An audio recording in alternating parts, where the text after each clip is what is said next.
የሚመጣው ሰውዬ እኔ ብቻ ነኝ የማየው ማንም ሰው አያየው ከዛ የሆነ ባቡር ነገር ውስጥ ነው የሚከተኝ ከዛ ኢትዮጵያ መጣለው ሲወስደኝ ደግሞ ዱባይ ነው ራሴን ማገኘው በጣም ይሄ የመነጠቅ ባህር መሃል ላይ ሲፈልግ ያቆመኛል እየተማርኩ 15ኛው ቀን ላይ አጋንንት ወጣል ደጅ ቁጭ ብዬ ኮኮብና ጨረቃ አጠገብ ይመጣል ምንድነው ትልቅ ዘንዶ ነው ሊጠቀለልብኝ ሊይዘን ሲፈልግ ሶሶን የምትባል ዛፍ ነበርችኛ ግቢ አንገቱን ይዘውና አሰርኩት አንቺ በላይነሽ መጥቶ አንቺ ታላቅ ነው ማረክሽ ማዕበሉ መጣና ወስዶ ታችኛው ክፍል ነው ያየሁት ምንም ነገር አላቀም ግን የሰማሁት ምንድነው ወደ ኢትዮጵያ ሄጂ መልካም ነው እስከታ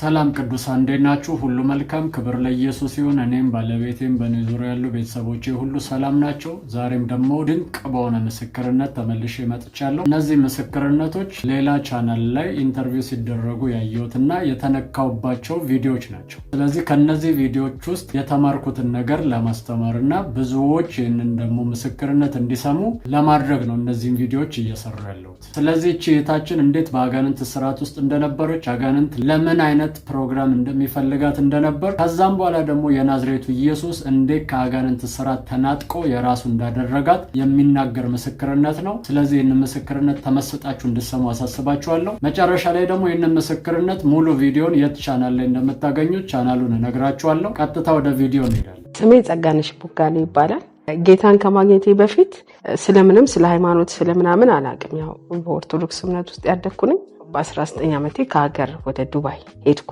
ሲሄድ እኔ ደረሰኝ ሽማግሌ ማስታመም ማጠብ ማብላት ማስተኛት ፓምፐርስ መቀየር አይሄድም አይራመድም እሱን በማስታመም ሰዓት አንድ የማላቀው አካል ደግሞ መምጣት ጀመረ የሚመጣው ሰውዬ እኔ ብቻ ነኝ የማየው ማንም ሰው አያየው ሲመጣ አለባበሱ የየመን አለባበስ ነው የሚለብሰው ሙሉ የአፋሮች ወይ የመኖች የሚታጠቁት ይታጠቃል ኮት አለው ሽርጥ አጥፎ ይታጥፎ ወደ ውስጥ የሚገባ ነው አርጎ የሚመጣው እኔ ብቻ ነኝ የማየው ይመጣል ይነካኛል እና ይረብሽሻል አይደለ አልተኛልሽ አይደል ሲለኝ አዋስ ነው ነክቶት ነው ያስተኛልኝ ከዛ ቤተሰብሽ ናፈቀሽ ይለኛል አዎ ልጅ ነው ቤተሰብ ይናፍቃል ቤተሰብ ይናፍቆኛል ሲሆን እኔ በቃ ቤተሰብሽ ጋር ወስድሻለሁ ይለኛል ከዛ የሆነ ባቡር ነገር ውስጥ ነው የሚከተኝ ከዛ ኢትዮጵያ መጣለው ጫወታለው ነሱ ይበሉ ደስ ይለኛል ምናምን ከዛ በቃሽ አሁን ደግሞ በቃሽ ነኝ ወሰድሽ ብሎኝ ሲወስደኝ ደግሞ ዱባይ ነው ራሴን ማገኘው እዛች ወንበር ላይ መቀመጥበት በቃ በማጽናናት ነው የመጣው ቤተሰቤ ስለሚናፍቀኝ እያለ በቃ ሰውየው ደግሞ ዛሬ ሆስፒታል ይገባል ይለኛል እዚህ ስለሚደብርሽ ሆስፒታል ነገ ይገባል ልብስሽም ባንትሽ ምናምን አጣጥይና ተዘጋጅ ነገ ሆስፒታል ትገባላችሁ ይላል ከዛ እሱ ነው የምጠብቀው ልክ ሰውየው ሲመጣ ሲነካው ፌንት ይወጣል ከዛ አምቡላንስ ይጠራል እኔም ለምሳሌ ዳቻለሁ እሄዳለሁ አንድ ወር ምናምን ሆስፒታል እንከርማለን አልጨምርልኝ ሲለኝ አው ቀን ጨምርልኝ ስለው ዶክተሮች ዛሬ በጣም ተሽሎታል ብለው መድኃኒት ምናምን ከታዘዘ ቤት አሁን እንደዚህ ማስታመም ትችላላችሁ ከተባለ በኋላ ልክ እደጅ ልንወጣ ጋሪ እየተገፋ በሩ እሱ ጋር ስንደርስ ፌንት ይሆናል መጥቶ ሲነካው ይወድቃል ከዛም በኋላ ላይፍ ላይን ይመታል ልቡ ከዛም በኋላ ሆስፒታል ተመልሶ ይገባና እንደገና ህክምና ይጀምራል እንደገና ያንኑ በሽታ ነው የሚቀሰቀስበት እያለ አሁን ደግሞ በቃሽ ወደ ቤት ሂጂ ደግሞ እረፉሳ እያለ በማባበል መምጣት ጀመረ ማለት ነው ሁሉ ጊዜ ይመጣል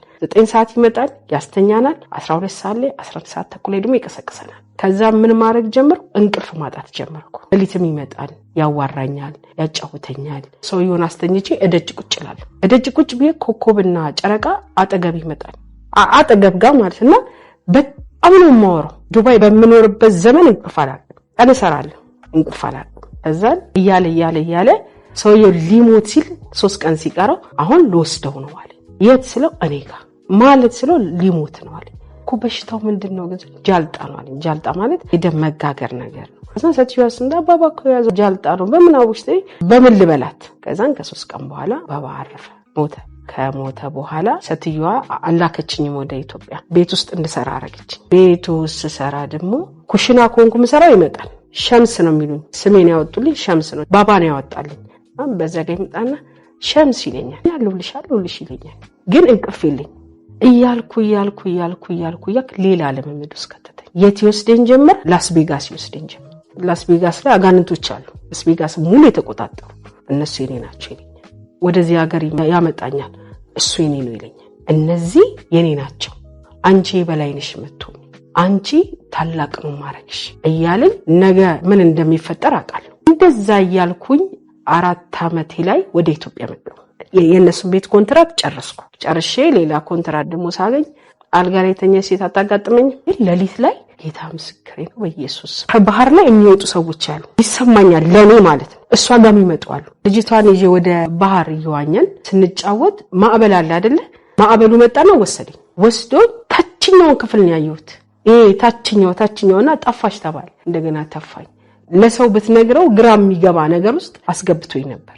ግን በዛ ውስጥ የማንን መዝሙር ሰማ ነበር። እዚህ ጋር አንድ ነገር እንድናስተውል ፈልጋለሁ። ስትመሰክር ከሰማችኋት የሆነ ሰው ይገለጥልኝ ነበር፣ ያ ፐርሰን ይመጣል፣ ያጫውተኛል፣ ፋሚሊዎች የማይስፈልግ ወደዛ ስፍራ ይልከኛል ምናምን እያለች ስታወራ አይታችኋል። በጣም የሚገርማችሁ ነገር ይሄ ኢንካውንተር ከየትኛው ዓለም እንደሆነ ለመረዳት መጀመሪያ ላይ ሊከብዳችሁ ይችላል። ነገር ግን ማንኛውንም መንፈሳዊ ልምምዶች የምትለዩበት ትልቁ ነገር ምንድነው ካላችሁኝ፣ እቺ ሴት ይሄ ፐርሰን እየተገለጠላት በሚያዋራ ጊዜዎች ሁሉ ላይ ሰላም የላትም፣ እንቅልፍ የሚባል ነገር ከህይወቷ ላይ ተነስቶ ነበር። ስለዚህ የምታውቁበት ትልቁ ነገር ምንድነው ካላችሁኝ፣ ከእግዚአብሔር የሆነ ነገር ሰላምንና ደስታን ይሰጣችኋል እንጂ ሰላምን፣ ደስታንና እንቅልፍን አይከለክላችሁ። ከአጋንንት የሆነ ማንኛውም ልምምድ ግን እንቅልፋችሁን፣ ሰላማችሁንና እረፍታችሁን ይነሳችኋል። መጽሐፍ ቅዱስ በሐዋርያት ሥራ ምዕራፍ 8 ላይ አይታችሁ ከሆነ አንድ ስምዖን የሚባል ጠንቋይ ነበር እና ያ ጠንቋይ ሲያደርግ የነበረውን ነገር አንድ ላይ እናንብበው። ቁጥር 9 ላይ ሲናገር እንደዚህ ይላል፣ ሲሞን የሚሉት አንድ ሰው ግን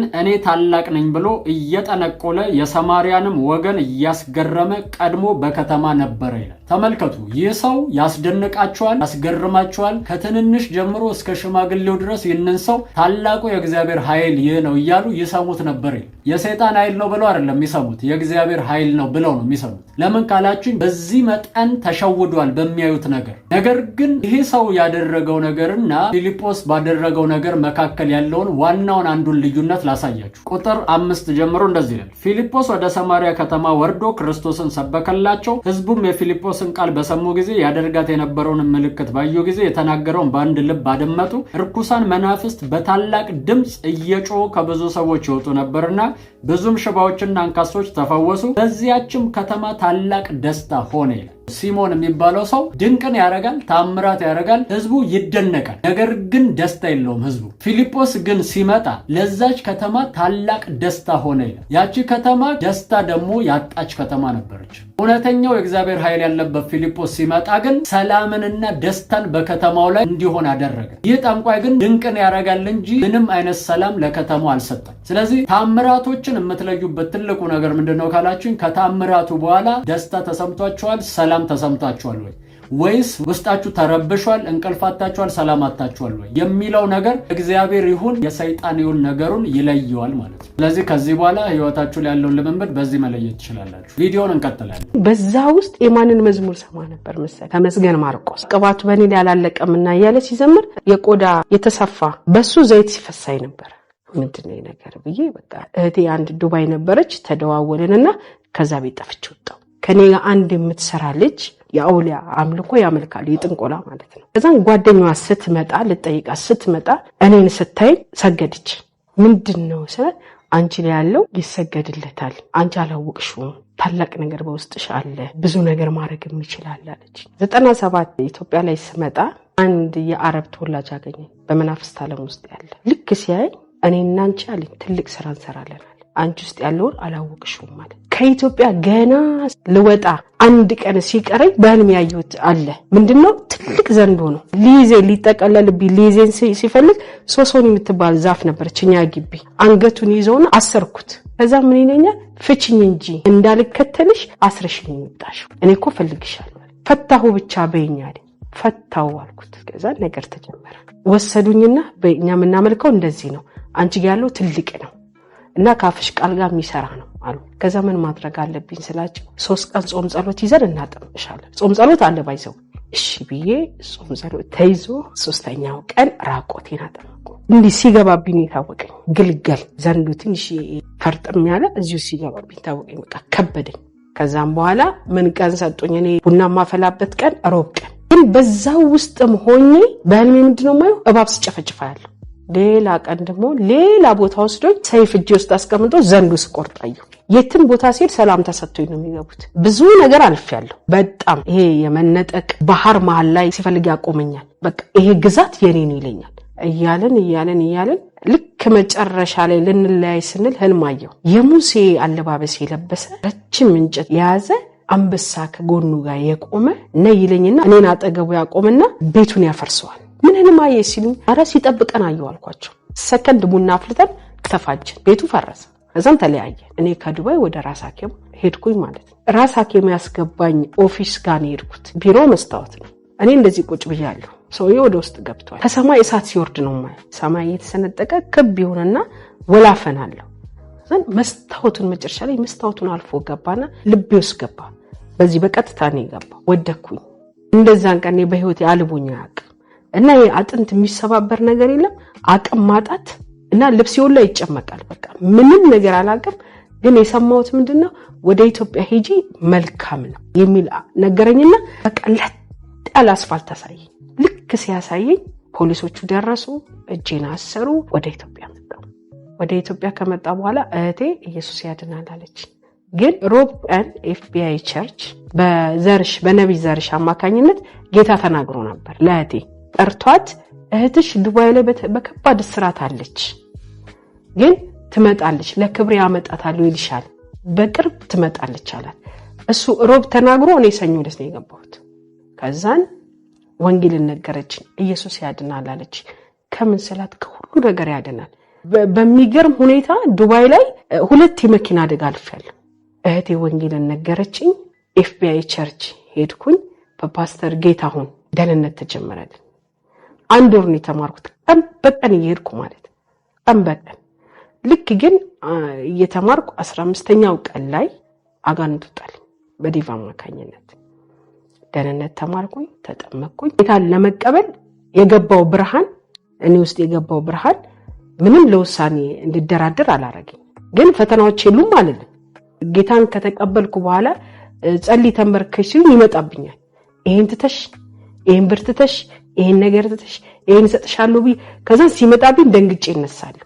በጣም የሚገርመው ነገር ከኔ ጋር መንፈሱ ሊለያይ ሲል ሮብ ቀን በእንትን ውስጥ መጣብኝ፣ በቁም ሳጥን ውስጥ። ዛሬ እኮ እገልሻለሁ አለኝ። እኔን አልኩት አትገለኝም፣ ያኔ ትገለኝ ነበር፣ አሁን አትገለኝም፣ አሁን በጌታ ነኝ። አንቺንም ወንድምሽንም እገልሻለሁ። ወንድሜ ታሟል። የታመመው የኔ ስፕሪት እንዳመመው አውቃለሁ፣ ግን አፍ አውጥቼ መናገር አልቻልኩም። አንቺንም ወንድምሽንም እገላቸዋለሁ፣ የታናሽ ታሟል እያልን እንደውም በዚህ ጋር ሬሳ ሳጥን ማውጣት ስለሚከብዳቸው ቆርቆሮን ትገነጥፉና 2 ድንኳን ስለሚጣል ምናምን ብሎ ድንኳኑ ሁሉን ያሳየኝ። ዛን ከእህቴ ጋር ሮብ በአስፋልት ስለሚርቅ ከቄራ ወደ ኤፍቢአይ ቸርች ለመሄድ በወንዝ ጋር አቋርጠ ነው የምንሄደው። ወንዝ ጋር ስደርስ ተቀይሬባታለሁ እና የዛን ቀን አጋንንት ወጣልኝ። እኔ ተፈወስኩ፣ እህቶቼ ተፈወሱ። አንዷ እህቴ ከአጋንንት ወጣላት፣ ወንድሜ ተፈወሰ። ወንድሜ ቤት ነበር፣ በዛው ሰዓት ተፈወሰ። እንጀራ ስጭኝ አላት እናቴ። ጌታን ካገኘው በኋላ ሁሉ ጊዜ ሰላም፣ ደስታ፣ ፈገግታ፣ ህይወት ነው። ደስ ይላል ከጌታ ጋር መኖር። ለምን የሚያጽናና የሚመራ ወደ እውነት ሁሉ የሚመራ አምላክ ሰማይና ምድርን የፈጠረው በእኔ ውስጥ አለ። በራሱ ልክ የሚያኖረኝ እንደ አባትም እንደ እናትም እንደ ጓደኛም እንደ ሁሉ ነገር ሆኖ እኔ ውስጥ አለ። ስለዚህ ከጌታ ጋር ሁሉ ጊዜ ሰላም። እዛ ዘመን ላይ አልተኛውም አይደለ? አሁን ለጥ ብዬ ነው የምተኛው። እንደኔ የሚተኛ የለም። ጌታ የሰላምን እንቅልፍ ሰጥቶኛል። ይኸው ከጌታ ጋር አለሁ በደስታ በፍቅር በመዋደድ። እሱ ወዶኝ ማለት ነው። እሱ መርጦኝ፣ እሱ አክብሮኝ አሁንም የሚያኖረኝ ጌታ ነው። ኢየሱስ ጌታ ነው። ክብር ለኢየሱስ ይሁን። አጋንንት አንዳንድ ሰዎች ላይ ትልልቅ አጀንዳ ያስቀምጣል። እቺ ሴት የጨለማው ዓለም ለትልቅ ነገር ያጫት ሴት ነበረች። አንድ ቸርች ላይ ምስክርነት ሰምቼ ነበርና ያቺ ሴት ስትመሰክር እንደዚህ ያለች፣ እናቴ ላይ አጋንንት ነበርና አጋንንቱ ሲገለጥ ይለፈልፋል፣ በጭንቅላቱ ያስቆማታል አለች። ከዛ በኋላ የአጋንንት አንቺ ላይ አርፋለሁ ብሎ እኔን እየተናገረኝ እያለ በፍጹም አልፈልግም፣ እኔ እግዚአብሔርን ነው የምፈልገው ብዬ ለዛ አጋንንት መለስኩለት አለች። ከዛ እህቴ እኔ ላይ ረፍ እባክህን እፈልጋለሁ ብላ ጠየቀችው። ከዛ አጋንንቱ በጣም የሚገርመው እንደዚህ ብሎ ተናገራት። ጀርመን ሀገር የሆነ ዛፍ አለ ታውቂዋለሽ አላት። አዎ ስትለው አንቺ ላይ ከምቀመጥ እዛ ላይ ብቀመጥ ይሻለኛል አላት። የሚገርማችሁ ነገር አጋንንት እግዚአብሔር ፕሮግራም ያደረገባቸውን ሰዎች እጅግ በጣም ይፈልጋቸዋል። ትልልቅ የእግዚአብሔር አጀንዳ ያለባቸውን ሰዎች በጣም ይፈልጋቸዋል። ለምን ካላችሁኝ ትልቁን የእግዚአብሔርን ፕሮግራም ለማፍረስ ስለሚፈልግ ማለት ነው። እቺ ሴት በአጋንንቱ ዓለም የምትፈለግ ሴት ነበረች። እንዲሁም ደግሞ እግዚአብሔር ደግሞ እጅግ በጣም የሚፈልጋት ሴት ነበረች። እዛም ነው በህልሞቿ ዘንዶ ስቆራረጥ ትገድል ታያለች። ለምን ካላችሁኝ እግዚአብሔር ኦልሬዲ ነፃ እንደሚያወጣትና እንደሚፈልጋት እያሳያት ነው። እግዚአብሔር ደግሞ በአገልጋዮቹና በባሪያዎቹ አልፎ እቺን ሴት ነፃ አውጥቷታል። ከዛ በኋላ ግን ሰላምን፣ ደስታን፣ እረፍትን አግኝታ በክርስቶስ ኢየሱስ ደስተኛ ሆና እየኖረች ነው። ደግሞም በጸሎትም እያገለገለች ያለች ሴት ነች። ይህንን ቪዲዮ ሙሉ የምትፈልጉ ከሆነ ዩቲዩብ ላይ ገብታችሁ ሃሽታግ አድርጋችሁ የኔ ቀን ብላችሁ ሰርች ብታደርጉ እዛ ላይ ታገኙታላችሁ። ወይም ደግሞ ሊንኩን አስቀምጥላችኋለሁ ማለት ነው። ሄዳችሁ እዛ ቻናል ላይ ሰብስክራይብ እያደረጋችሁ ያን ቻናል እንድታሳድጉ እንድታበረታቷቸው አሳስባችኋለሁ። ጌታን መቀበል የምትፈልጉ ሰዎች ይህንን ጸሎት ከኔ ጋር አብራችሁ ከጸለያችሁ በኋላ መጨረሻ ላይ በሚቀመጠው ስልክ ቁጥር ጌታን ተቀብያለሁ መማር ፈልጋለሁ እያላችሁ ሜሴጅ ትልኩልኛላችሁ።